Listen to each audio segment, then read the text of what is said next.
যুদ্ধ বিধ্বস্ত গাজায় একটু হলেও স্বস্তির হাওয়া। দিনরাত বোমার শব্দে কাপা শহরে এবার ভেসে এসেছে রুটি আর আশার গন্ধ।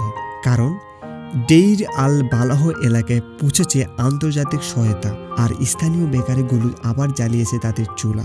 গাজায় এক বেকারিতে এখন ব্যস্ত সময় কাটাচ্ছেন কর্মীরা।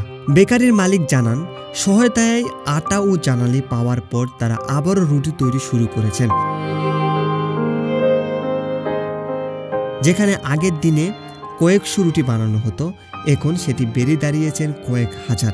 তিনি বলেন, মানুষের হাতে খাবার তুলে দিতে পারছি, এটাই এখন আমাদের সবচেয়ে বড় সুখ। প্রতিদিন শত শত গাজাবাসী লাইন ধরে দাঁড়াচ্ছেন বেকারির সামনে। কেউ নিজের পরিবারের জন্য রুটি নিচ্ছেন, কেউ আবার প্রতিবেশীর জন্য কিছু বাড়তি নিয়ে যাচ্ছেন। রুটির গন্ধের জন্য ফিরছে বেঁচে থাকার ইচ্ছা। তবুও ডেইর আল বালাহর এই ছোট্ট বেকারির আজ গাজার মানুষের আশার প্রতীক।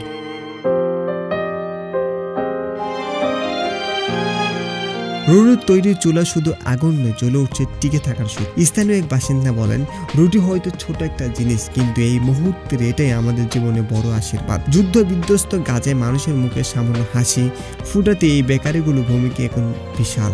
একটুকু রুটি যেন পুরো বিশ্বের কাছে শান্তি ও মানবতার নতুন বার্তা ছড়িয়ে দিচ্ছে।